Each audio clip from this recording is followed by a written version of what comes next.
आज मी बनवले होते बेसनाचे लाडू। त्याची रेसिपी मी तुमच्याबरोबर इथे शेअर करते आहे। आधी मी इथे 1 किलो डाळ घेतली आणि डाळ आहे ना ही व्यवस्थित भाजून घ्यायची।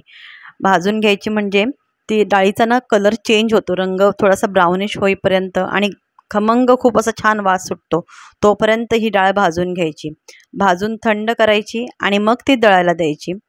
भाजलेल्या डाळीचं जे पीठ असतं ना ते असं एकदम रवाळ टेक्स्चरने असतं आणि त्याचे लाडू ना खरंच खूप छान बनतात। त्यामुळे डाळ भाजून मगच दळून आणायची आणि मग त्याचे लाडू करायचे।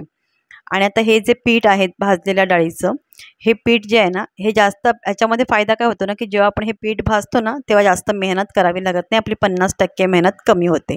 म्हणून डाळ चांगली खरपूस भाजून मग दळून आणायची। आता हे पीठ जे आहे ना हे आपल्याला चांगलं तुपावरती भाजून घ्यायचं आहे। आता मी इथे 2 वाट्या पीठ घेतले आणि त्याच्यामध्ये ना अर्ध्या वाटीपेक्षा थोडं कमी साजूक तूप घालून ते छान भाजून घ्यायचं ह्याच्यामध्ये। आणि ह्याच्यामध्ये ना ही एवढी एकच मेहनत असते पीठ भाजण्याची फक्त, बाकी तर हे लाडू बनवायला खूप सोपे असतात।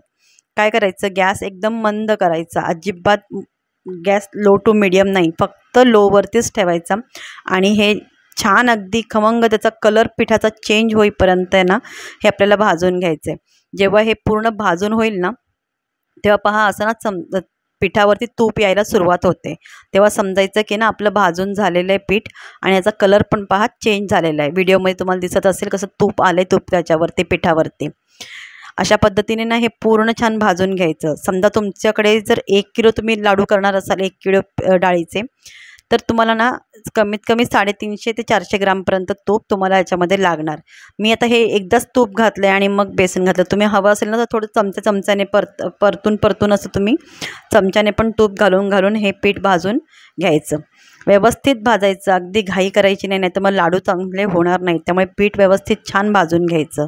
तुम्हाला आत्ता जरी हे पीठ नरम वाटत असेल ना, पण तर ह्याला ना थंड करून घ्यायचं आणि थंड झाल्यानंतर ना हे पीठ असं एकदम थोडं घट्ट होत जातं।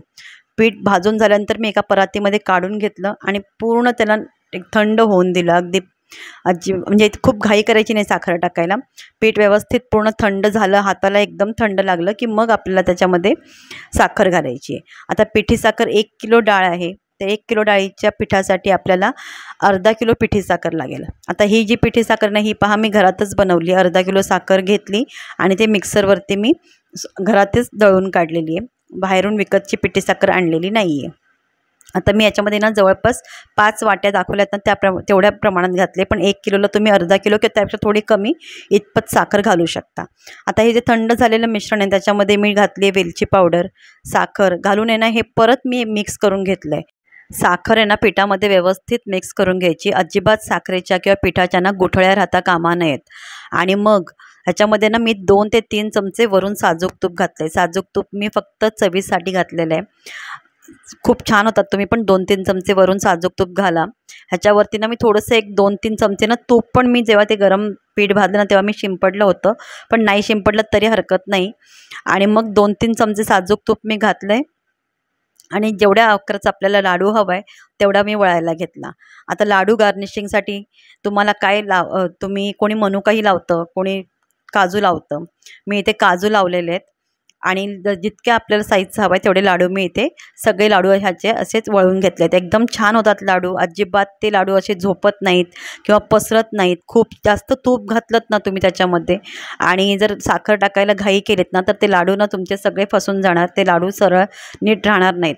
त्यामुळे जितकं मी अंदाजे प्रमाण सांगितलं ना तेवढ्या प्रमाणात तुम्ही घेऊन करून पहा, अगदी परफेक्ट लाडू बनतात। अजिबात लाडू टाळूला चिकटत नाहीत, कडक होत नाहीत आणि असे दाताखाली कचकच करतात ना तसेही करत नाहीत। व्यवस्थित मऊसूत आणि छान असे लाडू होतात तयार। सगळे लाडू मी अशाच पद्धतीने वळून घेतले आणि इथे माझे सगळे लाडू हे तयार झालेले आहेत। कशी वाटली तुम्हाला रेसिपी आवडत असतील तर प्लीज लाईक करत चला, चॅनलला सबस्क्राईब करत चला आणि माझा हा व्हिडिओ तुम्ही पूर्ण पाहिल्याबद्दल तुमच्या सगळ्यांचे खूप खूप खूप धन्यवाद। इथे मी लाडू फोडून दाखवला आहे, पहा लाडू अजिबात म्हणजे असं मऊ झालेला नाही आहे, एकदम नरम झालेला नाही आहे, खूप छान आणि असे मस्त लाडू झाले। तुम्हीही नक्की करून पहा।